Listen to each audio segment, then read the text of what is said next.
A pleasant good evening, everybody, and welcome inside Pam Evans Smith Arena on the campus of Wittenberg University in beautiful Springfield, Ohio, for a very special event. Yes, Memorial Day weekend is a part of that, but it is the first ever OHSAA Division II Boys Volleyball State Championship weekend. We are so excited to be able to bring it to you. Along with Jackie Klein, I'm Chris Solwecki, and tonight's first matchup features the Fighting Irish of St. Vincent-St. Mary's and the Rockets of Archbishop McNicholas out of Cincinnati. Jackie, two teams that have fought and clawed their way here, and a brand new thing happening in the OHSAA, and I, for one, am very excited about it. I am too, and I'm excited to see some of the players to watch match up against each other. For St. Vincent-St. Mary's, we're going to be watching number 8, Riles Guzman. He's a 6'4" senior and the outside hitter for the Fighting Irish. We're going to see a lot of balls distributed to Guzman. He's a smart hitter that can get the ball to the floor fast. I'm excited to see how he matches up today against the McNick Rockets. The keys to the game for St. Vincent-St. Mary's is they need to run a very fast offense. They need to attack on the serve and get the ball to the floor as fast as possible when hitting. McNick's stats show that they are very strong on defense and in serve receive, so the Fighting Irish have to spread out the set distribution, try to spread McNick's blocks, and keep the hitters from getting blocked or dug. Let's talk about that for just a moment, because as I've watched boys volleyball evolve this season, I know it's been around a lot longer than the OHSAA, but I've watched an awful lot of teams that take higher advantage of the back row attack than I have in previous years, and so it feels like just exactly what you're talking about, trying to be diverse with your attacks, back row, side to side, using both pins. It all matters in trying to be as spontaneous or as unpredictable as possible. Yeah, and we're going to see a lot of back row attacks today, specifically what they call a BIC, which is a lower tempo back row attack, and we're going to see that coming from McNick. The Archbishop McNicholas High School, the player to watch is number 4. His name is Gavin Gerhardt. He's the Rockets' 6'4" outside hitter, and believe it or not, he's only a sophomore. He has 255 kills so far this year and has a hitting percentage of .380. Not only does he hit really well, but he's also a great defender. His hitting percentage tells us that he's going to make smart decisions when he's swinging, which means he's going to decide if he's going to swing hard or if he's going to tip or roll shot. The keys to the game for McNick is these boys have to focus on a quality first ball contact. That's both serve receive and on defense. If they can control the first ball, their hitters are going to have so much more success with making smart decisions and deciding where to place that ball. So in a very real sense, the cat and mouse game right out of the chute is where the coach asks players to serve a particular zone, particular player perhaps, and how they are equal to the task. If you're serving the weakest link, assuming there is one, and that weakest link isn't ready, you could find yourself behind the 8 ball in a hurry. That's true. If these boys can continue to keep the ball in, you know, like every coach at the boys level needs to have a hand signal that's let's go for it, and you got to get it in, okay? And we'll see that today. You'll see some guys full on big jump serves, rocketing serves, and then there'll be some guys that are just kind of, again, serving a zone, trying to pick on a hitter on the other side. So if you're the coach, which do you prefer? I know it's a combination of the two, but which gets you more excited? A kid who can rocket it from the serving line, or a kid who can put it wherever you want them to? Well, a strong, fast jump serve is worth the risk of getting an error, especially if your boy can stay like on a roll. If you can stay on a roll, you're hoping that that first one goes in and the rest follow. But yeah, you're definitely going to see kind of that error to ace ratio. A coach is going to definitely kind of err on the side of hoping for an ace. I know the net size is a little different from fellas to ladies here in the OHSAA. Aside from that, though, the game in the rule book is pretty similar, right? It's just about execution at this point, going out there and doing the best that you can. Right, the rules are, there's no differences other they use a different ball and a higher net. We do see rule differences in collegiate games and that sort of thing, but here, I mean, it's it's similar, but it's going to look different. The crowd atmosphere is different. I mean, you hear a lot more heckling probably than you do in the girls. So I think that's fun. I love the adrenaline rush of men's volleyball. One thing that's also a little bit different from what you might have experienced if you've been to your local high school is very often at those local regular season games, it's students or parents who are line judges. Here, all of the officials are OHSAA certified and ready to go. They'll all be wearing the same uniforms, so you can expect perhaps a little more consistency on the corners. And these officials are very great at their game. They're voted to get here, and so they are very strong, and that ball's coming hard and fast. I don't know if I'd want to be that line judge making that call. Speaking of the officials for tonight's matchup, Daniel Littoral is going to be the man up on the ladder. Lori Francescan will be on the floor. Chris Miller and Brian Washburn will be the two line judges. Mike Chandler is our scorer all weekend long. Both teams have made it to the serving lines as they prepare for the national anthem that shall be coming momentarily. Both teams have a green motif in their uniforms. The Irish are wearing gold with green letters, green numbers, and Irish across their chest. And for McNick, the Rockets, they've got black jerseys with green numbers, except for one guy on each side. They each have one uniquely dressed player. That's the libero. Tell us a little bit about that real quick. Yeah, the libero is wearing a different colored jersey to differentiate himself as somebody who can go in and out of the back row without costing the team a sub. It is time for us to honor America with the playing and singing of our national anthem, so we will step aside for the celebration of that moment, and then we'll be back with the starting lineups. You are invited on this Memorial Day weekend to stand and join in singing our national anthem.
Sung. We've had a couple great friends singing the national anthem. You hear it through the headphones. Love that on Memorial Day. People celebrating and getting excited about some nationalism there.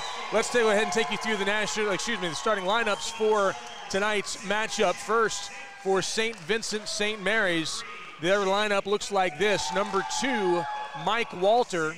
He's the libero, a 6'2 junior. Number 7 is Brennan Shivers. He's the setter, a 6-footer, and he's a junior. Riles Guzman is he wears number 8, and Guzman is a 6'4 senior outside hitter. Jason Walter wears number 10. He's a middle blocker. He's 6'1", and he's a senior. Ethan Wyziski is the oppo hitter. He's a 6'5 hitter, and he's a senior. Mason Winters wears number 21. He's an outside hitter, 6'2", and he's a sophomore. And Aiden Gaffney wears number 25. He's a middle blocker. He's 6'1", and he is a junior. The starting lineup for McNick looks like this. Kevin Kaiser is a defensive specialist. He's 5'5", and he's a sophomore wearing number 1. Gavin Gerhard wears number 4. Gerhard is a outside hitter, defensive specialist. He's 6'1". He's also a sophomore. Number 6 is Ben Jones, a defensive specialist, 5'11", and a sophomore. Carson Tierney wears number 7. Tierney is a defensive specialist / oppo hitter. He's 5'9", and he's a sophomore. Bryce Dillard wears number 10. He's a middle blocker. He's 6'4", again, a sophomore. Sean Razel is a middle blocker, 6'4", and he's a senior. And Ethan Gundrum is a 6'2" setter / outside hitter, and he's a sophomore. The head coach for St. Vincent-St. Mary is Logan Jennings. The head coach for McNicholas is Julie Mulvey, and we are just about set to get underway. And the thing that stands out to me about this, Jackie, when you talk about Archbishop McNicholas, sophomore. These are young players on a big stage. And that's a great thing to happen when you're a coach. That, you know, a few years down the road, you may be standing right here again. Yeah, absolutely. Ready to match up for this state championships that's going to be awarded this weekend. Very exciting. Glad to have you along for this one. Glad that Wittenberg is hosting this event. It's a tremendous environment, a great atmosphere. We've got a great crowd on hand, and we're just about set to get underway. Final thoughts before we get the first serve of this afternoon's first semifinal. I love men's games. It's going to be high, hard, fast. The ball's going to be coming quick, and you better get out of the way if it's going out of bounds, because we're going to see it going off of shoulders and hands, and that's the fun part. Yeah, digging the big serves and big hits is a huge challenge, and it's a great opportunity for both of these teams. And they both have a state championship finals appearance on the line. They will play the winner of the second semifinal game this evening, which is Independence and St. Francis de Sales. That one is supposed to start at about 7 o'clock tonight. But first things first, the Rockets of McNick and St. Vincent-St. Mary's Fighting Irish, greeting one another at the net, showing good sportsmanship before we get this one underway. Climbing the ladder is Daniel Littoral. And as I mentioned, Lori Francescan is the second referee. Chris Miller and Brian Washburn are on the lines. The Rockets having their get hyped experience in the center of the court. The Irish beginning their same one, jumping up and down. They're on their side of the court. And here we go from Pam Evans Smith Arena on the campus of Wittenberg University. So one of the roles as an up referee is they watch the ball as it's going through the air. But another thing that they need to watch, or he will need to watch today, is if a back row attacker's foot touches the 10-foot line. That's the white line that's about 10 feet off of the net. If one of the gentleman's feet touches that while they're attacking or crosses it, that is considered a fault. It's called a back row attack, and we saw some real close ones in that last match. Yes, we did. And there was a lot of it, and we talked about it already, that's something the boys tend to rely on quite a bit, to have more diversity in their attacks. It's front row, back row, both pins, middle hits, everything they can. In fact, we saw the Explorers from Hudson in the last match with a lot of slide plays as well, going behind the setter, going behind the block. Interesting. That's so fun. Speeding up the game and then setting something that's unusual is definitely going to throw off the blockers. So here we go. The Irish will serve first. Number 7, Brennan Shivers, steps to the serving line. Big toss, big swing, dug from the back row. Quick one in the middle, hammer down, point to McNick, 1-0. They are jazzed and ready. The adrenaline, you could just feel it in the air. It's so exciting. Big swing that time by number 12, Sean Rosal.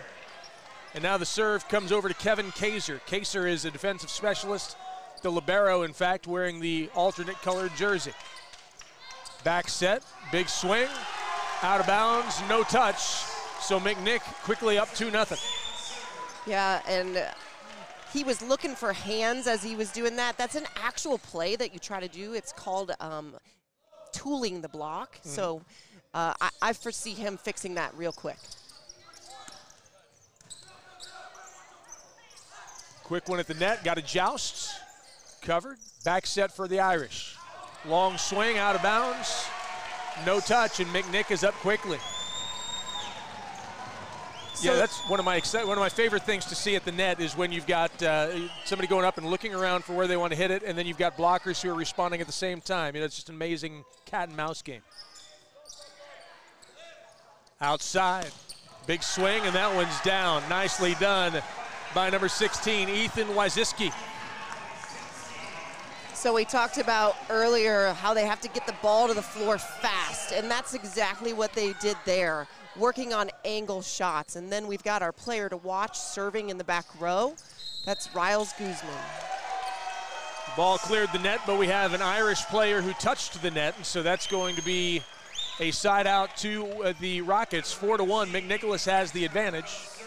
And to the serving line goes number 15, Ethan Gundrum. 6'2" sophomore, a setter, outside hitter. Gundrum hits it hard, but he can't get on top of it, and he airmails it beyond the back row. And that's what we talked about earlier, just going back and hitting it hard. Sometimes you just kind of have to get a rhythm, but the truth is you have to be okay with that type of an error versus just a second tempo type serve. It's a good serve from the back, quick one, pounded down. Nicely done in the middle by number 10. That's Bryce Dillard. And Bryce just ran what's called a 31. He ran a quick tempo ball that was further away from the setter, and that's a great play to run in boys volleyball because it opens up a back row attack to run down the middle. Sam Noble has checked in, and he's at the serving line. Noble wears number 5. There's a back set, tossed across. Nicely pancaked, but unable to get enough elevation for the next guy to come along. So Kaser, good effort, but not enough, and that will turn the ball back over to the Irish, who trail McNick 5-3. And that kill went to Ethan Wyziski. He is an opposite, which means he plays on the right side of the court. That one outside the antenna, so that's going to be attack error, and the ball will come back over to St. Vincent-St. Mary, who trails by only a single point now, 5-4. And at the serving line is, as you mentioned, Wyziski. There's an overpass and hammered down. Brennan Shivers ties this one up at 5. And so we see Wyziski, he's doing more of a second tempo type serve. It's slower. He's targeting specifically zone 1 and trying to get the ball away from the libero. Big swing from the far side. That was number 4, Gavin Gerhardt, who got the swing and gives McNicholas the lead once again, 6-5. They also get the serve back. And to the serving line goes number 9, Owen Burkholder. Burkholder is a freshman, a 5'3" libero. Overpass. Another one. They're going to try to keep it alive. They do. Bump set to the outside. Trying to cut it was number 4, Gavin Gerhardt, but that was a tough angle and he couldn't quite navigate the tape. But what a shot. If he would have made that, that would have been impossible to dig. I love that. Thumb down, no looky cookie move. 6-all is the score. And the jumper from Mason Winters. Trying to keep it alive. There's a free ball across. Outside, has to make an adjustment and does. That's number 8, Guzman. There's a big swing. Getting his arms on it was Mike Walter, but he couldn't dig it up, and so that'll be a point for the Rockets. Yeah, Clifford got his hand on that ball, and like we talked about, getting the ball on the floor fast, he took advantage of that. The Irish were trying to do that on that free ball. That just was a miscommunication between setters and hitters. Good dig there. Quick set to the near side. Blocked. Coming again. Back set this time, back row. Swung and dug. It's off the scoreboard. That's in play because it's on that side. Pushed across. Back set. Into the block. They're going to stay alive. Outside. Down the line, out. Gerhardt with a good swing, but he couldn't navigate the line. So we talked about Gerhardt for the Rockets and Guzman for the Fighting Irish, but both teams have scouted each other. So they're definitely planting their blockers on these two strong hitters, which is forcing them to set new options. Aiden Gaffney on the serve. And there's a ball really well angled just inside the line off the hand of number 15, Ethan Gundrum. He's a sophomore also. He's tall, 6'2". I mean, in men's volleyball, 6'2" is actually short. But in high school boys volleyball, that's very tall. Good swing. Outside to the near side. Mishit that time by number 8, Riles Guzman. He got up, but he just didn't hit the ball cleanly. Yeah, but he got the point because he tooled the block. He wiped the ball off of the blocker's hands, which means he put his hand on the ball and then actually changed the direction of the ball as the other team was touching it. Close one at the net. Nice set, big swing. Sean Rosal hammers it down to give McNick a 9-8 lead. That's the second time McNick has connected with their middle, and it's important to establish your middle within the first 10 points of any set, and they've done that now twice, and it's working. They need to keep doing it. Quick one in the middle. Dinked across. Oh, good second ball. That caught McNicholas off balance a little bit. Diving in was Ben Jones, but unable to elevate. Yeah, and libero Kevin Casers, he's got to be the one that's in charge of picking up that ball. He needs to run through it and play it high. It's a good reception, close to the net.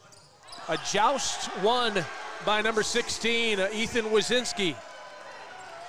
One thing that's also an up referee's job is deciding whether the block was too far over and touching the ball. The ball actually has to cross the plane of the net for it to be touched by the other team. We're going to call a double hit on that set by Ben Jones. So now St. Vincent-St. Mary has a 2-point advantage, 11-9, with the serve coming from Riles Guzman. Waiting for the official signal. There it is. And now Guzman will toss and swing. And it's in. That's an ace. Gerhard followed it. Thought for sure it was going to be out. Guzman's doing a great job of he's placing this ball. He's trying to get it to zone 5. That one's that long. one just long, yes. But that's what I was asking you earlier. It's just amazing when someone can stand back there and know where it's supposed to go and place it more often than not in that spot. I just watched a video of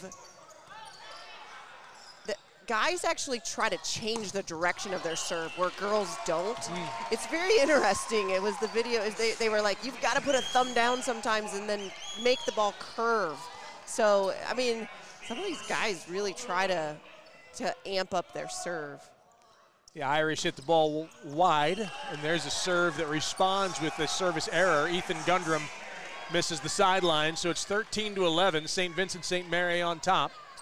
Here in set number 1, the first semifinal of the OHSAA Division II boys volleyball semifinals. The high toss by Jason Walter, and he hits it into the net. So this is the time where both teams need to focus on getting a serve in because it's now becoming a side-out game. They need to spread out their points and try to get at least a 3-point lead.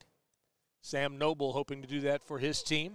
The jumper, received middle back, outside set, high elevation, but the swing was well out of bounds. Mason Winters mishit that one, and we're tied at 13. So again, we talked about just getting it in, and that's exactly what we're seeing here from Noble. He's doing a good job of placing that ball and trying to get it between Guzman and Winters. He did back successfully. Set. Good battle at the net. Another swing. That one's going to be gently tossed across. Kaser has it. Set to the outside. Second ball, they're going to call a double hit on that set by number 2, Mike Walters. So the error gives McNicholas the lead as they continue to serve, leading 14-13.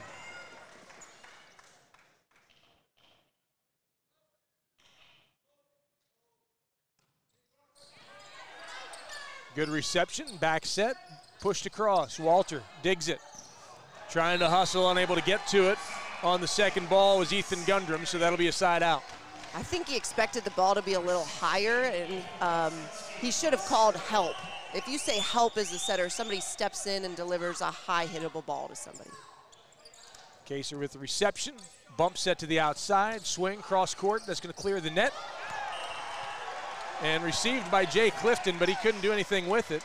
And so the point goes to the Irish. They lead at 15-14. So talking about the arena, it's a fabulous environment, but this scoreboard in the middle of the court is low. Yeah. So as these players play, they have to be conscious of how high they're playing the ball, which makes it a little difficult. That swing is way too long. Yeah, teams learning how to navigate the various things, the rafters, the flags, the banners, and the scoreboard. The team that learns that soonest has the advantage, no question. The good thing is a lot of these schools have low ceilings, so That's they true. get to practice. They've done this before. Outside, dinked across. That set wasn't very high. There's a push across on the second ball. Bump set, now free ball across.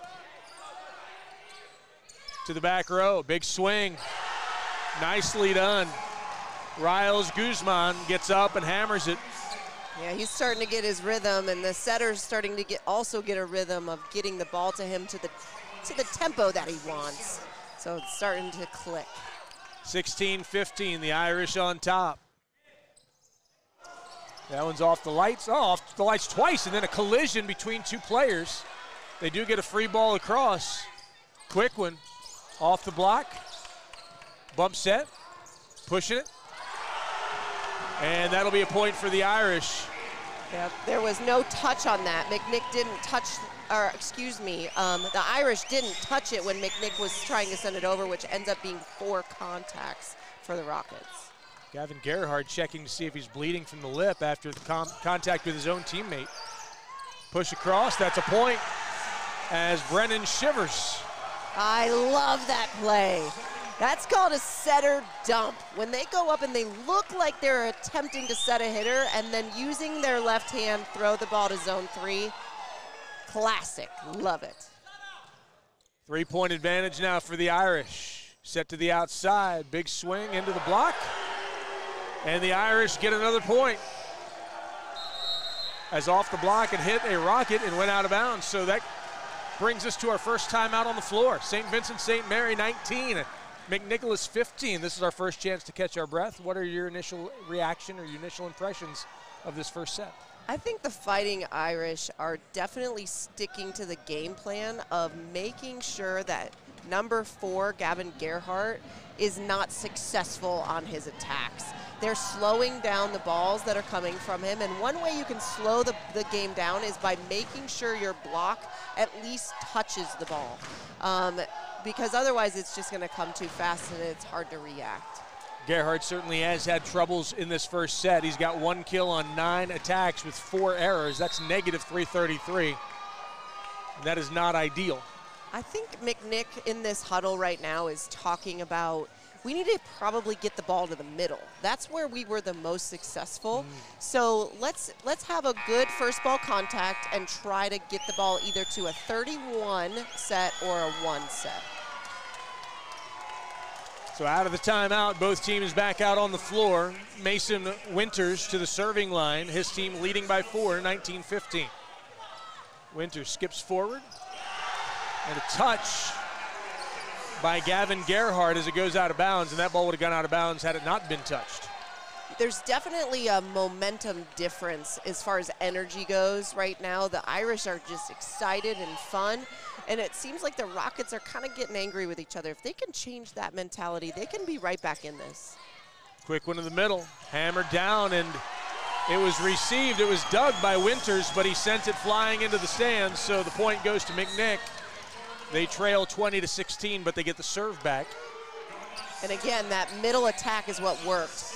So I suggest that they keep doing that for at least until they're tied back up. Here's Ben Jones with the serve. Good reception, quick one up front. Man, what a set. And there was Riles Guzman once again who went up and was able to hit it, and he seemed like he was very much in rhythm on that swing. Very much, and he's front row right now, so it's definitely the weapon that they need to continue to get the ball to. Guzman 6'4". The senior had some good rhythm there. That one is just long. Good job by Kaser to see that go past the back line. 21-17. Gerhardt starts by turning his back to the net, and then he comes forward to serve. He serves Walter. Hit hard, but couldn't get on top of it that time. A hitting error by Jason Walter, and that'll be a point for McNicholas. So Gerhardt's serve is a jump float serve. That means there's no spin on the ball, and actually the ball will get caught by the air and move multiple times. That's how one might imagine a knuckleball in baseball, correct? You're right, absolutely. Another serve is good. It's effective. It really is. You know, these guys have to track the ball. A good float serve will move 3 times before it actually reaches a passer. So a passer has to be patient and not guess too early. Timeout taken on the floor, 21-19. McNicholas has started to climb back in, and with Rowley scoring, it's just a matter of time unless St. Vincent-St. Mary can get a stop here. Gerhardt is the man at the serving line when we return. And so far, really, even on the hits for the most part, as St. Vincent-St. Mary hitting 103 for this first set, and Archbishop McNick hitting 083. Both teams, one has 6 errors, one has 7, but St. Vincent-St. Mary does have 5 more attacks than McNicholas does. So every stat counts. You just have to know how to interpret it, right? That's a low hitting percentage for both teams. Yeah. You really want that to be up to about 300 is your ideal hitting percentage. So that's telling you there's just been a lot of errors. A lot of that could just be nerves. You know, we just got to get one set out of the way, and then we'll see their true potential. Serve out of the timeout is good. There's one hit into the block, and it goes out of bounds. So there for the block was Ethan Gundrum, but he wasn't able to keep it between the white lines. The point goes to the Irish. They lead by 3, and setting up to serve is Brennan Shivers. Big jumper outside. Dug up nicely by Walter. Outside, dinked across, keeping it alive. That one's off the arms of Mike Walters. So it seemed like for just a moment the Irish let up thinking that play was over, and the Rockets stayed after it, able to get the point. Yeah, Guzman likes to tool the block, but the Rockets, they read that and played it down, and I don't think the Irish were ready for it to come back over. 22-20. McNicholas trails. Kaser with a serve. Outside. Great elevation. Good block. Back set. Right inside the back corner. Nicely done by Ethan Gundrum, who took enough off of it to keep it between the lines and find the empty place in the zone. He did. He did a shot we call a roll shot, which means the ball went over the blocker's hands, and the blockers are responsible for taking up the corners, and he found a corner by going over them. Big swing dug out by Kaser. Back set, back row. That's Gerhardt. Nicely done, kept alive by Kaser. Outside. Down the line, down for the point. Number 7, Carson Tierney. That's the second time he's been able to be effective to get that kill. I think in the game, you just keep giving the ball to the person who's hot. It doesn't matter if they're the player to watch or not. That's right. That's right. You find the person who's hitting it well, and right now that's Tierney. 22-all is the score here in this first set. This is a dandy. Kevin Kaser. Outside. Pushed across. Kept alive.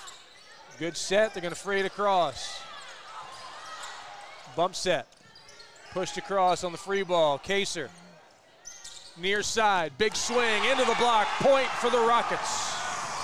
So every hitter has to have a toolbox of hits. And obviously you want to try to get a kill with a hard swing, but you also want to try to tool the block sometimes, and that's happening on both sides. Now there's one other tool that we probably will see today, which is called recycle, where you purposely hit it to the block so that somebody on your side can cover it. That was Ethan Gundrum on that swing. Yeah, and it's amazing to think that all of that is happening in such fast, you know, you're in the air and you're looking for where you're going to hit it, and you're thinking about where your blockers are, where your coverage is, all of that kind of stuff. It's amazing to get into that rhythm and watch these guys work. Yeah, we talk about volleyball IQ a lot in the coaching world. You have to put yourself in situations over and over again so you can make the right decision when it's in this fast-paced game. 23-22, McNicholas has the lead. Kevin Kaser gets set to serve it. His team leading by 1, needing 2 to take this all-important first set. Kaser floats it across, handled by Walter. Back set, big swing, finds the spot. We're tied at 23. Nicely done by Riles Guzman. Last time Riles Guzman came back to serve, he got 3 or 4 points in a row with his jump float serve. And there's one to Kaser, and he didn't want any part of it. Yeah, and ironically, he's serving the best passer on the McNick Rockets team, and he wasn't able to handle it. Serving the libero, and he didn't, wasn't able to come up with it. 24-23, St. Vincent-St. Mary has the lead. Another timeout on the floor. So this is, looking at this, St. Vincent-St. Mary's needs 1 point to win, but McNicholas needs 3. So the goal is, obviously the Irish need to take advantage of this immediately, but the Rockets' goal and mentality needs to be, we need to tie it back up. Don't think about trying to get 3 points. Let's get 1 and tie it back up. Should be noted that, in case you're unfamiliar, that you have to win by 2. So at this point, McNicholas getting to 25 wouldn't get them the win. They'd have to get to 26 while holding St. Vincent-St. Mary. In the coaching world, I use the word deuce a lot, kind of like in tennis. Yeah, right. Yeah, so you want to get to deuce. When you're at deuce, you've got to get the advantage, and so this is the best part about volleyball. This is where winning volleyball is hard. It's a 2-point game almost. Advantage Guzman right now. Walter handles it in the back row. Outside, elevation, big swing, dug up. Can Kaser get there? He does for a moment, but then it hits the banner and falls into the stands and unable to play. And so St. Vincent-St. Mary does get that final point, and they have the victory in set number 1, 25-23, in what has been a very evenly matched setup to this point. So 25-23 is the score at the end of 1. And when you talk about stats and things that stand out to you, you're right. Both of these teams with errors right now, 13 errors between them. If you're in the huddle with one of these teams or both of these teams, what are you saying to them right now? Is this just nerves because they're in a state semifinal, or is there something they can do physically to change their stars, so to speak? If I was the coach, either side was like, okay, good, we got that one out of the way. Let's go back out there and let's make a better connection between our hitters and our setters. So a lot of that starts with first ball contact, but if you really, you score a first ball contact, if it's perfect to the net, they get 3 points for that. If it's on the 10-foot line or just past it, they can get 2 points for that on the statistics. So talking with passers on, let's just get that 2 pass. Let's keep the ball off the net. That way there's no errors or ball handling errors coming from our setters. No, that's really good. Riles Guzman has led the way for St. Vincent-St. Mary. He hit 417 in that first set, 6 kills on 12 attacks, only 1 error. Brendan Shivers right behind him with a 400 hitting percentage, 3 kills, 1 error on 5 attacks. Ethan Waziski had 13 attacks. He swung more than anybody for St. Vincent-St. Mary, only 3 kills and 2 errors, so he had 077. The other side, Carson Tierney, you mentioned him earlier, 3 kills on 4 attacks, not getting a lot of play, but he's got 750 hit percentage right now. Contrast that with Gavin Gerhardt, who's got 10 swings, but only 1 kill, 4 errors, hitting negative 300. And that doesn't mean that Gavin Gerhardt isn't a great hitter. It just means that the Irish are camping on him. Yeah. And so that's where Carson Tierney may become the next go-to hitter. Let's get the ball to him. But I'm really impressed with Sean Roselle. He's number 12, the middle for the Rockets. If I was setting for the Rockets, I'd try to get more balls to him because, he's making good connections in the 1 and the 31 zone and hitting 333.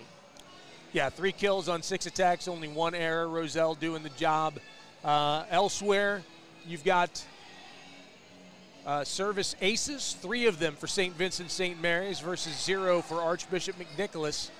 So that helps certainly. And number of blocks, just 3 total, 2 for St. Vincent-St. Mary, 1 for McNicholas. So it's not necessarily defense at the net, but it is perhaps, as you've talked about, tooling those blocks and taking them, making them work to your advantage. Yeah, I think both teams are pretty evenly matched here, and we saw that with the side-out game. A side-out game means they're just trading back and forth who's the server. And in the game of volleyball, the team that scores the most 3 points in a row, 1 3-pointer in a row would be 1 big point kind of thing. The more big points they get in those 3 points in a row, they're going to win. And so they have to start spreading out those points versus the side-out game. A small thing, but just curious. McNick has played 3 more players than St. Vincent-St. Mary. Any concern in a situation like this, a fatigue, or does your adrenaline carry you through no matter what? No, so McNick is running a 6-2 offense, which means they're only running a setter out of the back row, and there's 2 different setters. Where the Irish are running a 5-1, Shivers is playing all the way around. Plus, McNick is taking advantage of bringing in a defensive specialist, and I don't think that it's going to affect them physically, no. There's a mistake from the Irish as the set was backward and there was nobody there to field it. Ethan Wyszynski was supposed to be the man. So McNicholas gets the first point of the second set, and it'll be Kevin Kaser to serve for the second time already. Dug out of the back row. Not a great pass, but good enough. That one's blocked at the net. Close one. We got a joust. They keep it alive. Free ball across. Winter. Quick one. Down between a couple of players as Gavin Gerhardt and Kevin Kaser both went to the deck, and the ball went between them. You have to expect any time a free ball goes over, a free ball is when somebody just passes it over easy, you're going to score because this game is just too fast, too high. Joust at the net again. This time it was controlled momentarily by the Rockets. Now we've got a back set to the Rockets. Dinked across. Kaser with a bump set outside. Big swing off the block and down the line. That's a point for Ethan Gundrum, and the point goes to McNicholas. They're up 2-1. So the Irish are asking our up ref a question here. Now Wyszynski came over, and now the floor official is coming over as well to have a quick conversation. Not sure what this is. I've watched in the match before when the gentleman, oh, interesting. They called a back row attack. So now it's a chance for Gerhard to come over and get clarification, which apparently he did very quickly. Julie Mulvey having a quick conversation with the floor official. She's the head coach for McNicholas.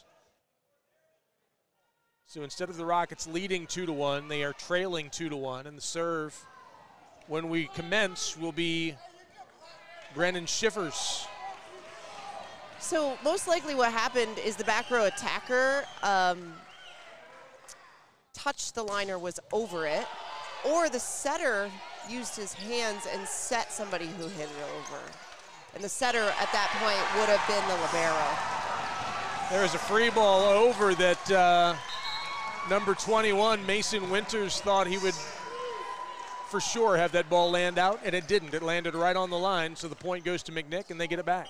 That's actually a stat that we follow. Is they call it a free ball kill. Free ball kill. I like it. That one's down right past Gavin Gerhardt. So Guzman, when he is in right front, likes to stay on that side and run a back set. And it's very effective for him, and then he goes right back to serve. Outside, down the line, it's in. Big swing by Jake Clifton. Oh, this official over here called it out. I apologize. Yeah, but the up referee is overruling and calling it in. He actually has the better advantage, actually, because I'm on the floor, and the same with these line judges, and there's a huge glare coming from you know, the officials' table over there. So it looks like they're going to talk about it because of the overrule.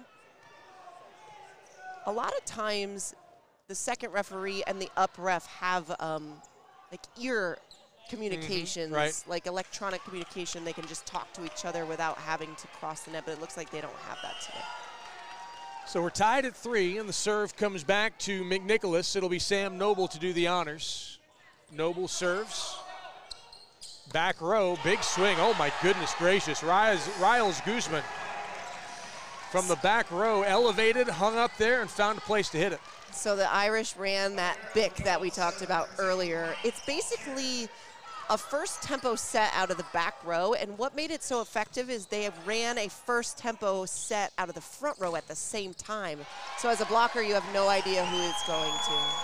Big swing that goes off the arms of Mike Walters, so out of bounds off the Irish. We're tied at 4. And coming on to serve, Owen Burkholder, the 5'3" freshman. This is his specialty.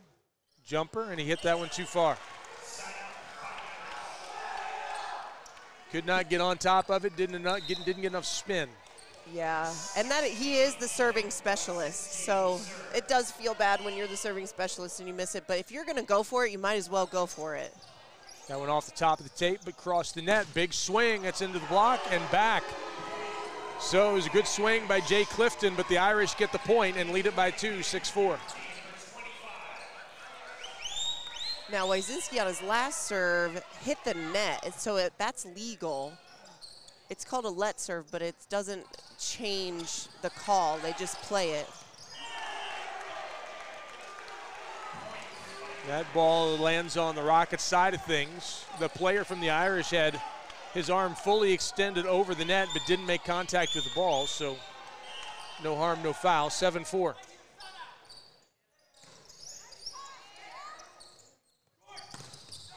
That one into the block, but it's on the Irish side of things, so. That's the second time Jay Clifton has gotten the ball. And on that last one, he was aiming for a pinky, trying to get a touch, just wasn't high enough. 8-4. Gerhardt pushes it down the line, that's in. Nicely played by Gavin Gerhardt to get the ball back and get his team a point break serve. I think Gerhardt's starting to get his rhythm back. I think the Rockets need to start getting him a few more of those sets because he really is the player that they need to go to. Good serve by Ben Jones. Back, long one. At the net, outside, big swing, dug out by Winters. Back set. Handled by Kaser. Back set here. And miscommunication between number 16, Wyszynski, and number 2, Mike Walter, and the ball found the back corner. Gunderman likes that shot. That's his shot, the deep corner. He adds a little bit of height on it so it goes over the block, and that's scored for him now twice. Ben Jones to serve it up. Middle back, outside, big swing into the block. Here come the Irish again. Nice second ball that time as Brennan Shivers. It's a very smart play. So Shivers knew that the middle hadn't made it back yet to block, and so that dump was wide open.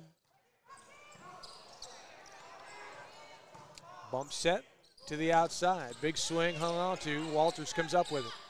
Outside. Guzman into the block, and equal to the task that time is Gavin Gerhardt. You talked about it. Those are the two guys, and that time we had them one-on-one, and Gerhardt got the better of it. Yeah, and that's probably planned. So let's go ahead and move Gerhardt over here so Guzman has to at least fight through a big block. 9-7 the score. Serve is too long. Service errors. That's the 4th service error for McNick in the match. St. Vincent-St. Mary leads it 10-7.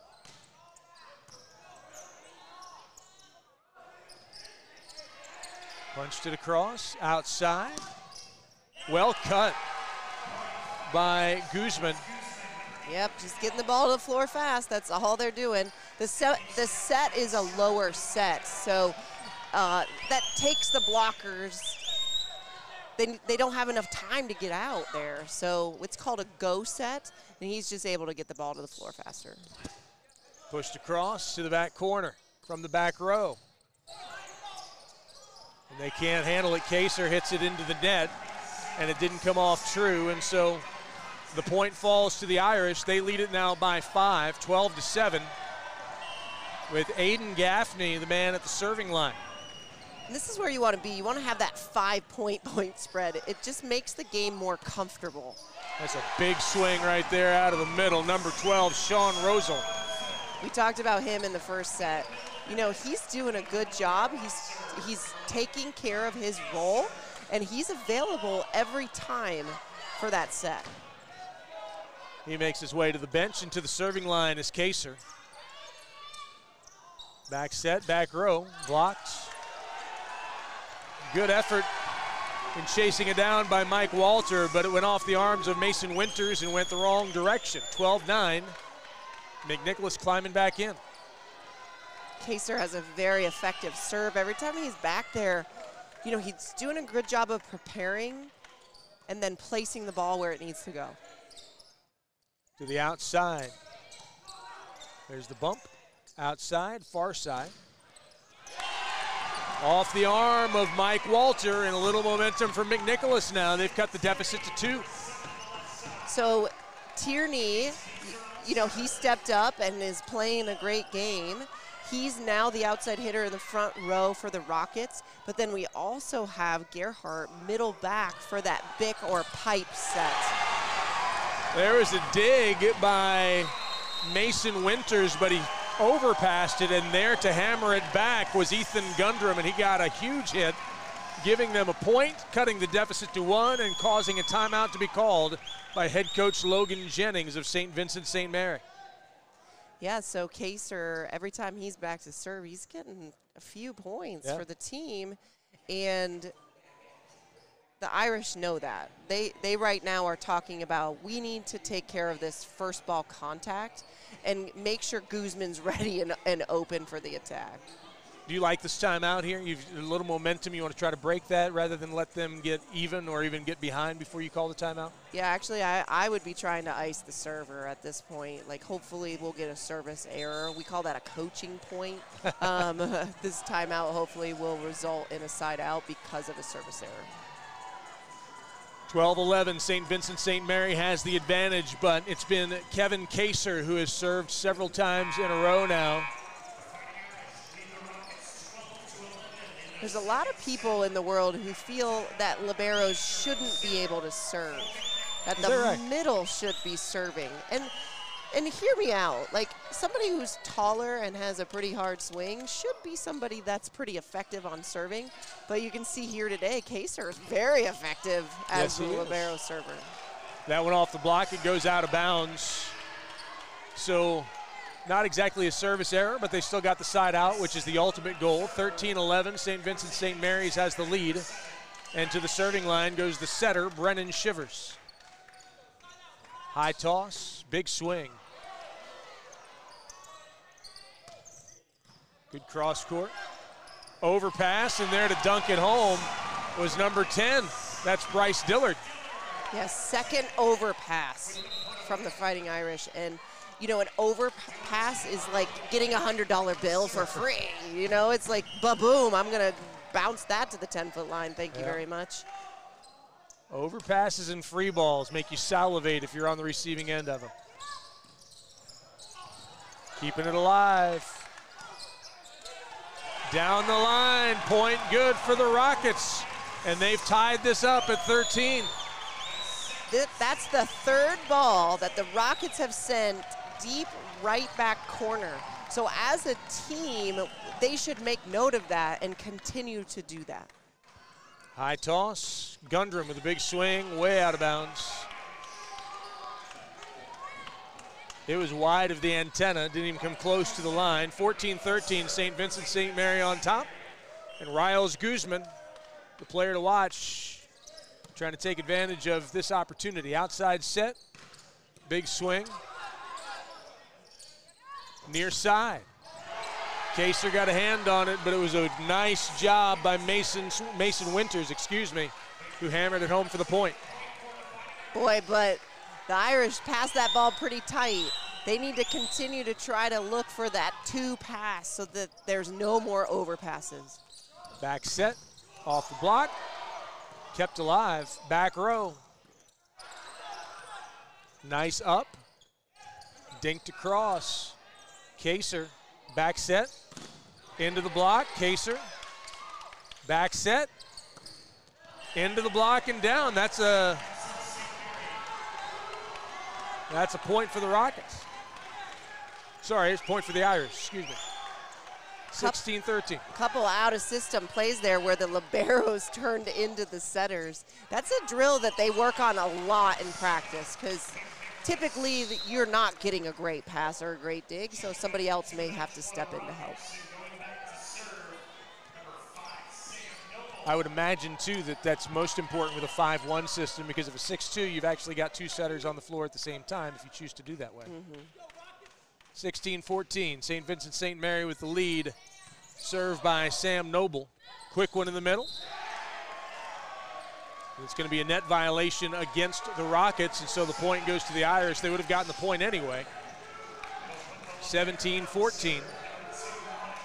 The Irish survived the onslaught by McNicholas, and now they've taken a 3-point advantage again. Kaser with the bump outside. Back row. That time Kaser can't dig it. Off his arm and into the out of play. That play was the player to watch face-off. That's right. So we had Gerhardt and then Guzman hitting the attack, which ultimately resulted in the Irish getting the point with Guzman's fast arm swing. 18-14, St. Vincent-St. Mary outside, big swing. That one's into the block. There for it was Aiden Gaffney and Ethan Wyziski, but the ball hit them and rolled down the net, so the point goes to the Rockets. 18-15, the Irish lead it. And the serving specialist Owen Burkholder comes on. Quick one, into the block. The Irish on the attack again. Big swing, and that goes out. Sam Noble showing, you talked about it earlier, volleyball IQ, just the little things, knowing when to get out of the way, knowing how to talk effectively. Yes, and I agree with you. Now, the Rockets are serving Winters a lot of balls, which that was intended for Winters also, but he has stepped up and is passing very well today. 19-16.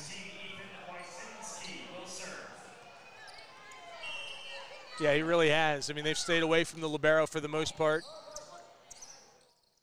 Quick one in the middle, that's out. When Ethan Wyzinski comes back to serve, that means Shivers, the setter, is now front row. And the Rockets need to make note of that and talk about it, because how many times has he dumped? A few times. And we have to make sure that they adjust for that second ball contact that actually turns into an attack. St. Vincent-St. Mary with a 4-point lead, 20-16, a timeout on the floor. And the Irish have hit very well this set. They've hit 292 thus far, 10 kills, 24 attacks, only 3 errors. On the other side, McNicholas, 29 attacks, 11 kills, but 6 errors, so they're hitting 172. They have not broken the 200 percentage yet. And St. Vincent-St. Mary is at 210 for the set, 292 for, or 210 for the match, 292 for the set. Now, this is the first year OHSAA is running this state tournament, but boys volleyball has been around in high school since 1988. So St. Vincent-St. Mary's has actually been to this stage before in the Final Four. They haven't won a state title, but they are definitely familiar with this stage. That's important. We talked earlier about Archbishop Moeller, who won the last Division I setup. They've won the state 10 times, including 3 times in the last 5 years. So, yeah, the experience of being here matters a lot. And their coaches are former players, too, or So that helps too. It does, absolutely. Big swing, dug up. Can they keep it alive? Kaser does. It's going to be a free ball across. Here come the Irish. Dinked across, covered. Back set. Big swing. Equal to the task that time was number 16. That's Wazinski outside. Nice big long rally here, back row. And off the arms of Ben Jones. Big point for the Irish. That was a very smart play by the Irish. There was some discombobulation and chaos, but they knew to find Guzman. Guzman was in the back row in the blue position and set him the ball, which has resulted in the point. Had to go with a free across as the ball came out of the net. Jones blocked. And out of bounds. 22-17, St. Vincent-St. Mary has the lead. 3 points from taking a commanding 2-0 lead. Winters, serving error right into the net. Probably not the best time to have a serving error. We as coaches are always saying that after 20 points, the ball has to go in. It's so important because this is a 4-point game. Well, and Gavin Gerhardt has had his share of success at the serving line thus far. That one's close to the net. They get the toss over. Can they dig it out? They cannot. Gerhardt frustrated with himself as the ball falls to the floor. 23-18. The Irish on top, and a timeout taken by Archbishop McNicholas. So there's 144 varsity teams that are playing boys volleyball, and that's awesome. That is awesome. You know, the boys game is just not as popular here in America as it is elsewhere. Right. Did you know volleyball is in the top 5 most popular sports in the world? It's just here in America, it's like American football, baseball, basketball have just been seen by young boys earlier in life than a volleyball is. You know, the past 15 years, guys really aren't exposed to volleyball until they get to high school. Right. And I think stuff like this and OHSAA stepping in and helping to spread, you know, information out about the game is going to get more 6th grade guys involved earlier, and it's just going to continue to grow. I'm really excited for it. But you're right, this competition's unbelievable. You got track and field, you got lacrosse, the good sports you mentioned. There's just so many spring opportunities for young men to consider. We've got to get them involved in the sports sooner. Out of the timeout. Jump serve right into the net. Aiden Gaffney. Frustrated with himself. He smiles a little bit as he comes to the bench. But he was on to serve and was not successful in that endeavor. 23-19. Here's Kaser. The bump to the outside. A really nice bump set. Shivers throws it down, but they're going to call him over the net for a throwdown. That's interesting because he's front row. So they called it a back row attack. So he must have had his hand on the other side of the net when he made contact. Kaser with the toss. Quick one. And that's going to be down in front of Gerhardt. So 24-20 now. Set point for the Irish. Brennan Shivers to the serving line. And they have 4-point opportunities to score. And Shivers likes to toss this ball high and hit it as hard as possible. And there it is. He does both of those things. Kaser equal to the task. Outside. Dug up by Kaser. Back row middle. Can they keep it alive? They do momentarily. A free ball across. Here we go. McNick. Quick one. Middle. Off the head of number 21, Mason Winters. Mason Winters. He made the best face ever when that hit his head. I love it. He went to the deck and showed great surprise as that ball bounced off his noggin. So Ethan Gundrum to serve. All the Irish need right here is a side out. Gundrum serves it hard, but it's dug well by Walter. Outside, big swing. Kaser comes up with it. Second ball, bump set. Walter again, outside, close to the net, down the line, out of bounds, no touch. That's a great call. There was no touch, even though they were begging for it. Sometimes you just got to stick to your guns and know that there wasn't that touch. 24-22, McNicholas trails by 2. The jumper hit hard and off the arms of Riles Guzman, and now it's just a 1-point game. And a timeout taken by the Irish. So both teams have taken all of their timeouts.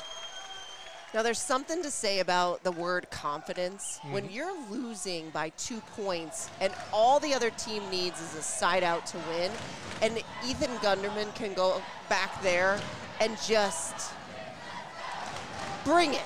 Yeah. 100% as fast as I can. His adrenaline's got to be really high right now, but that takes guts.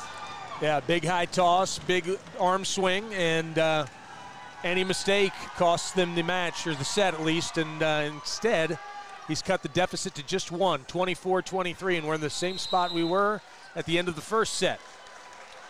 It'll be interesting to see what he brings to the line when he comes out of this timeout. Confidently approaches the line, gets the ball from one of the officials here at Wittenberg.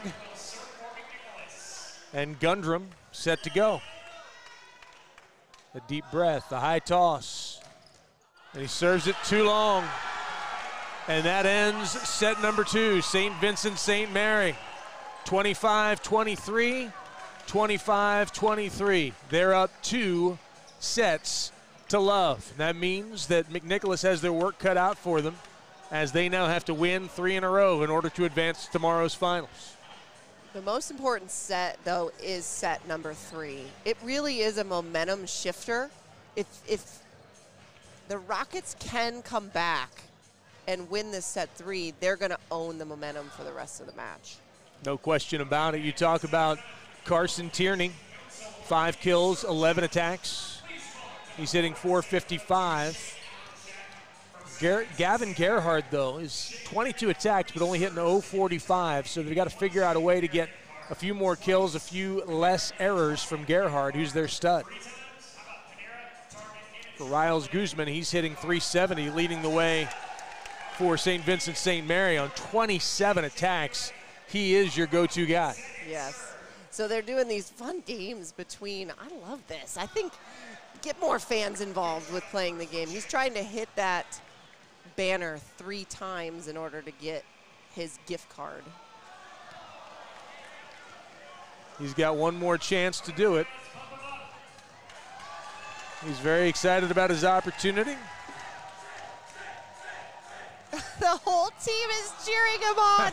They're not even talking in the huddle. They're just cheering on their classmate. I love it. Oh, this Fighting Irish team, let me just tell you, they have the best attitude, even their coach. Yeah. I mean, there was 2 service errors in a row, and they were really service errors that as a coach you say this should never happen, but instead he was lighthearted about it, like, okay, we can't do anything about it, let's move on. I love that. That's the way to do it.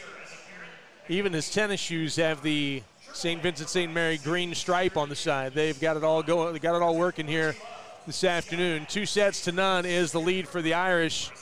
And as you mentioned, the attack situation for St. Vincent-St. Mary much better than for McNick. I will ask, though, and it's not over yet by any stretch of the imagination, but as you watched all of these sophomores play, what stands out to you about this very young Rockets team? Yeah, I think it's the volleyball IQ. I don't know if they've had enough experience to, make the decisions they need to be making on the fly. And, 2 more years of experience is they're going to be back here, yeah. I guarantee. I like their height. I like their fight. I like how they're pursuing balls. So I think it's just a matter of they just need to continue to learn how to make contact and make good choices on their shots. Sean Rosal, number 12, is one of the few seniors on this team, and he's out there now. He acknowledges, recognizes that this could be the last set of his high school career.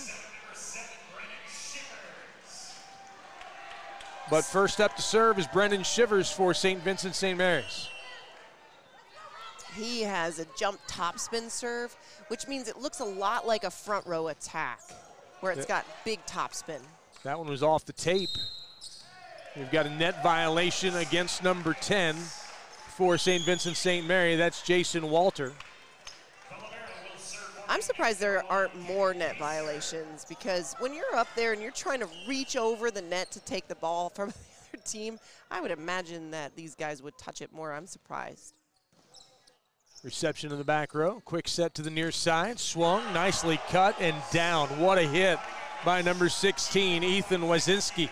And you use the term cut. That is what is called a cut shot. When up in the air, he drops his thumb, which forces the ball to go to the opposite sideline. Back row. Dug up.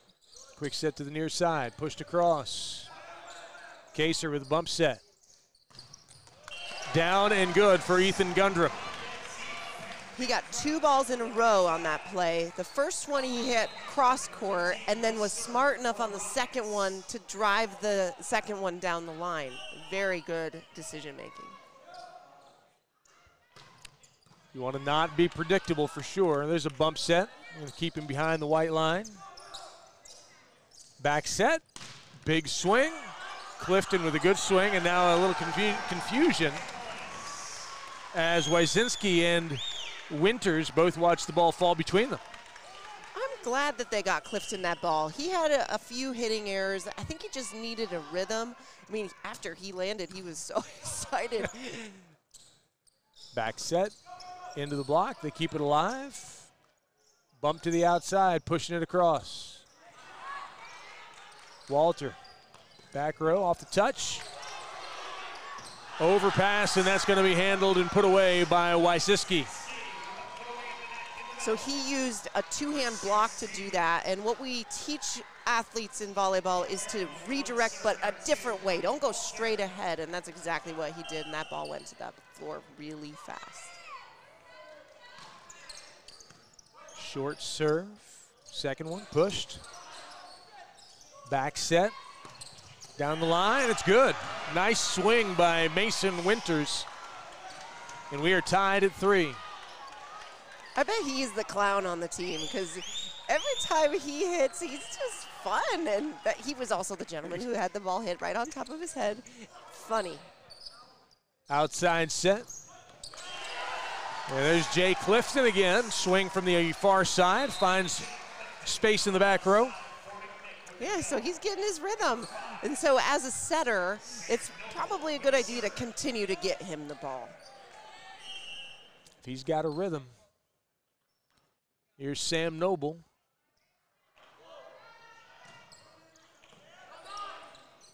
Back set. Wazinski nicely dug out. Close to the net. Knocked over by Clifton. Outside set. Cross court cut. Down. Again, nicely done by Mason Winters. They must work on that at practice, that thumb down shot, cut shot to the 10-foot line on the opposite sideline, because that's 2 hitters now we've seen do that and be very effective. Wazinski serves it into the net. That's not what they wanted. McNick has the lead 5-4.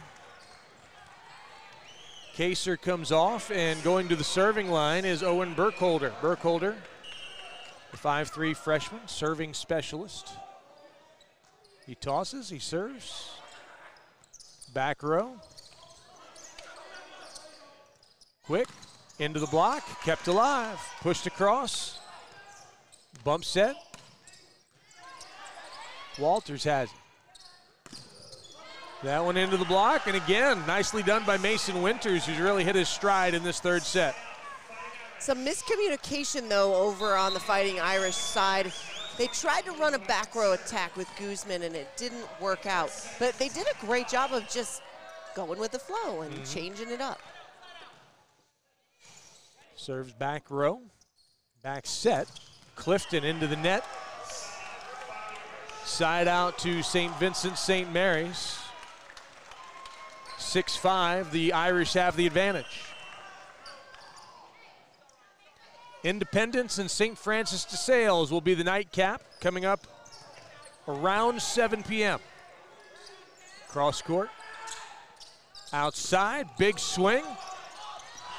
And nobody knew where it went. It was blocked momentarily, and then just everybody lost sight of it for a moment, and it fell back on McNick's side. A point for the Irish.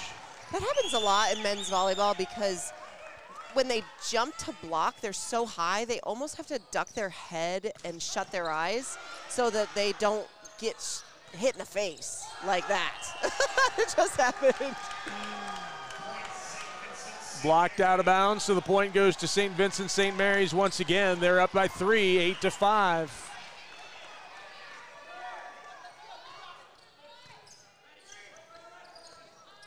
Nice set. Really was. Turned his body. Nicely hit. My goodness, Riles Guzman. So we've seen a tendency coming from the Irish. They hit cross court a lot.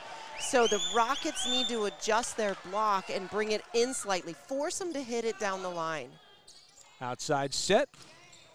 Good adjustment that time by Gavin Gerhardt as the ball was, he had to kind of stutter step, but he got up in the air and still was able to hit it hard.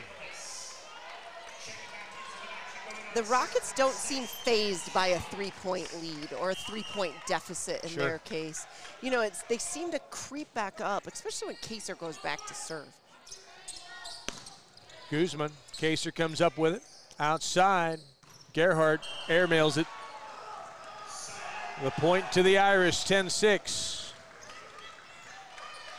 Aiden Gaffney to the serving line.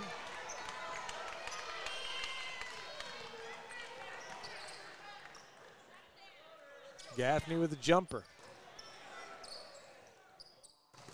Gerhardt into the block.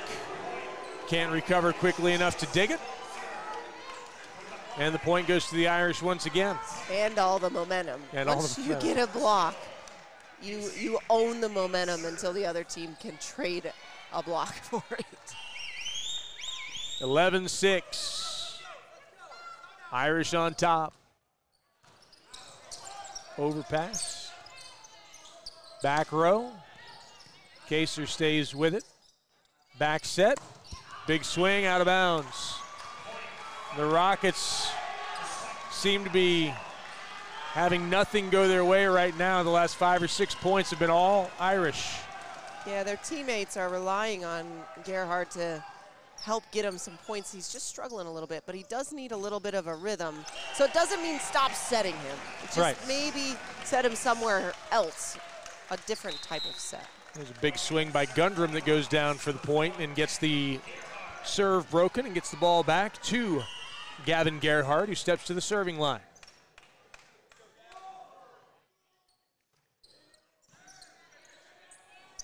Back set, back row. Trying to keep it alive, close to the net, touched. Kaser, back bump, and that's in the antenna. Kaser did what he could with it, but it wasn't a great pass to him. And his bump put it right on the antenna. There was nothing Gundrum could do. If you're not familiar with the rules of volleyball, there's the red and white antennas mark the out of bounds on the net. And anytime the ball touches those, it's instantly out of bounds. If it travels on the outside of it, it's also out of bounds. That was a jump serve that missed everything. 13-8, St. Vincent-St. Mary has the lead, but the serve comes back to Kevin Kaser, who has been very effective from the serving line so far tonight. Quick one. And that one's passed over the net and out of bounds, so Gundrum gets the error there, and the ball comes back to the Irish. Riles Guzman to the serving line.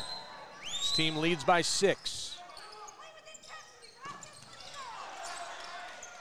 Outside, pushed across. Kaser, good bump. Down the line, big swing by Gundrum. Gundrum's on fire. He's hitting every shot and is available and calling for the ball. That's very smart of him. Gundrum, a 6'2" sophomore, as so many of these players are sophomores on this McNicholas team. Now he's in jump serve mode, and he missed it. Outside of the antenna and wide of the line. 15-9. I think next year they need to put the up ref in some padding or something. Yeah, maybe so. 'Cause I think that's the 5th ball that's gone close to him on a jump serve. Hockey helmet, perhaps, down the line and out of bounds on that swing. And a timeout taken by the Rockets. They are on the short end of a 16-9 score in this 3rd set, a set they have to have if they intend for this to continue. So St. Vincent-St. Mary looks very comfortable right now, but they have to be careful because we have seen in the past sets that the Rockets, they come back and they come back quick. Yeah. We've seen them in a 2-point lead or deficit at 23-25 in the earlier sets. So as long as the Fighting Irish can hold on to this lead, they can stay comfortable, but you never know. That is true. And out of the timeout, the Irish come back onto the floor. And you're right, they do look very comfortable, very relaxed. Their smiles. And going to the serving line to continue is Mike Walter. Walter has no aces and no errors from the serving line today. He's also a libero. We talked about liberos are allowed to serve, but they're only allowed to serve for one position. They can really only go in for a specific person, and they can't switch that up until it's a new set. Back set. Kaser dives in front to try to get his hands on it. He can't do it. Yeah, because the libero can stay on the floor for multiple players, but if they were able to serve for all of those players, that would be an unfair advantage, certainly, you would think. Right. When the libero comes off the court, he's required to sit one play before he can go in for somebody else, unless he's serving. Trying to keep it alive, nothing doing. Carson Tierney tried to dig it, and he couldn't do it. 18-9. The Irish are just carrying the energy. They're pushing each other around, getting excited for each other when they do great things, and that's what makes volleyball fun. They're going to call an antenna violation. He couldn't keep it inside Jay Clifton, so that one wrapped around the antenna, and that is a no-no. And that's what the line judges are there for, to watch that, because, I mean, the up ref just had to get out of the way of that one. Battle at the net, kept alive, and that ball goes out of bounds and then between us. Now, Walter's foot was very close to the line on that last serve, so as a coach, I would be saying, I think you need to move back a few more feet. Don't even get close. Now, how much of that is muscle memory? Like these guys who toss the ball 1,000 times and do this jump serve 1,000 times, can they do it in their sleep, or is it always a possibility no, that it's a muscle memory thing for sure. I mean, that's the #1 thing you have to practice in serving is the toss, just because if your toss is bad, you're screwed all the way through the rest of your process. But they get a reserve. Yeah. That happened in the last match, right? Which means if an athlete doesn't touch the ball but lets it hit the ground, the up ref will let him do it again. That's interesting because the person you're talking about, Threm from Archbishop Moeller, he actually caught his bad toss and they still let him do it. And it used to be that you couldn't catch it. If it had to hit the floor and then you could grab it again. But yeah, he tossed it, didn't like it, and just caught it, and they gave him the rematch. So I just figured, yeah. I would have protested that. Show me in the rule book where it says you can catch it. Yeah, the rules have changed a lot since I was a part of it, since I was coaching, but you couldn't touch it back then. If you touched it, it was a service error. Kaser with the reception, back set. Tierney, beautiful placement down the right sideline, and a point for McNicholas. If you have to send a free ball and an off-speed shot, you definitely want to aim for a corner. And usually you try to aim for right back corner, but that one was very effective. McNicholas down by 10. Sam Noble to serve. Serves middle back. That ended up being a free ball because of a little confusion. Outside, pushed down the line. They keep it alive, do the Irish. Kaser with a bump set. Big swing, and that one's down. The point for Gavin Gerhardt. That's the Gerhardt we've been wanting to see. Maybe this is his comeback to reality and find his rhythm again. Maybe so. Gerhardt in his familiar spot on the outside. Noble to serve. The toss, the swing. And that one's off of Noble. Not hit hard by Wysinski, but he hit it in the right spot. Noble couldn't get very good contact with the ball. It helps that he's 6'5". It does. He's definitely the tallest gentleman on the floor. That one was jousted at the net. Down the line, out of bounds. Point goes to the Rockets. They trail by 9. 21-12, and here comes Burkholder, the serving specialist for the Rockets. The jumper right through the hands of Mason Winters, so that's a receiving error for the Irish, 21-13. And they've been targeting him all match. That was really one of the first times we've seen him make a ball handling error there. Burkholder again, same spot, high off the chest, free ball across, bump set, or not, sorry, pass. That one's off the, no, it hit the antenna. Mm-hmm.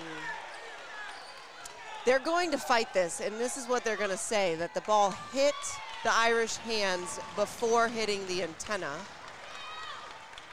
And it looks like they are going to award the point over to the Rockets. So 21-14, good catch. Good serve. Bump to the outside, that one's blocked. Back row, big swing, dug up. Oh, the overpass handled by Shivers. So Shivers is the setter. And when you're the setter in your front row and you get an overpass, you're drooling at that opportunity to get that kill. Yeah. He went up and hammered it down. Another overpass. Okay, so when the referee puts 2 hands up, they're saying that the setter is back row and touched the ball on the other side of the net. That is a fault. And that was Ethan Gundrum. That one off the hands. Can they keep it alive? They can. Bump set. To the back row. Outside. That was very difficult to handle. Nothing that Gerhardt could do. And now it is down to 1. St. Vincent-St. Mary with match point. Leading 2 sets to none and leading in this third set 24-14. Mason Winters to the serving line. He tosses, he swings. Free ball. Outside. They keep it alive momentarily. Outside again. That one off the tape. Nope, it was blocked. Bump set. Kept alive. Out of bounds. Point goes to McNick. They have a lot of opportunities here to win. All they need is the side out. I do expect them to try to run a faster offense, though, which they tried to do in that last play. Ben Jones to serve it. Quick one. Big swing, and that's the point. And that is the match for the Fighting Irish of St. Vincent-St. Mary's. They win in straight sets this evening. 25-23, 25-23, 25-15. The Rockets' record finishes on the regular season at 15-11. St. Vincent-St. Mary's 19-4, and they have punched their ticket for tomorrow afternoon's state championship matchup against the winner of Independence and St. Francis de Sales. We talked at the beginning of the game about St. Vincent-St. Mary's needed to run a fast offense. They needed, I even wrote down here, fast points. And they were very effective on that. They spread out the block. They obviously got the ball to Riles Guzman a lot, but they really did set Wyszynski. The Shivers was an option on a setter dump. So they did a good job of spreading out the offense. They really did. In fact, 4 different players had at least 12 attacks for St. Vincent-St. Mary's, and all of them hit positive numbers. So congratulations to them. The Irish will continue to fight, and they will be here tomorrow. They will play at 3 o'clock again against the winner of the next matchup, which is Independence and St. Francis de Sales. So 3 down, 1 to go in this semifinal Saturday from Wittenberg University. And as you look at the St. Vincent-St. Mary's team, give me a thought on what you might expect from them as they turn the page and prepare for tomorrow, not knowing who their opponent is yet. I think they're probably going to sit in the bleachers and watch a little bit so that they can take a look at Independence and St. Francis de Sales. I know that St. Francis de Sales has a 6'8" setter, so that might be somebody that they would probably need to take a look at, and what is it going to entail on the Fighting Irish side of trying to stop that setter attack from de Sales.